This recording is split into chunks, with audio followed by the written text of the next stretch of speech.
पहा मुंबईतील एका अत्यंत महत्त्वाच्या घटनेचा ब्रेकिंग रिपोर्ट।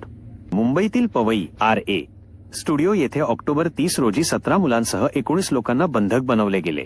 आरोपी रोहित आर्याने स्वतःला आणि मुलांना आग लावण्याची धमकी दिली होती, ज्यामुळे मोठा धोका निर्माण झाला होता।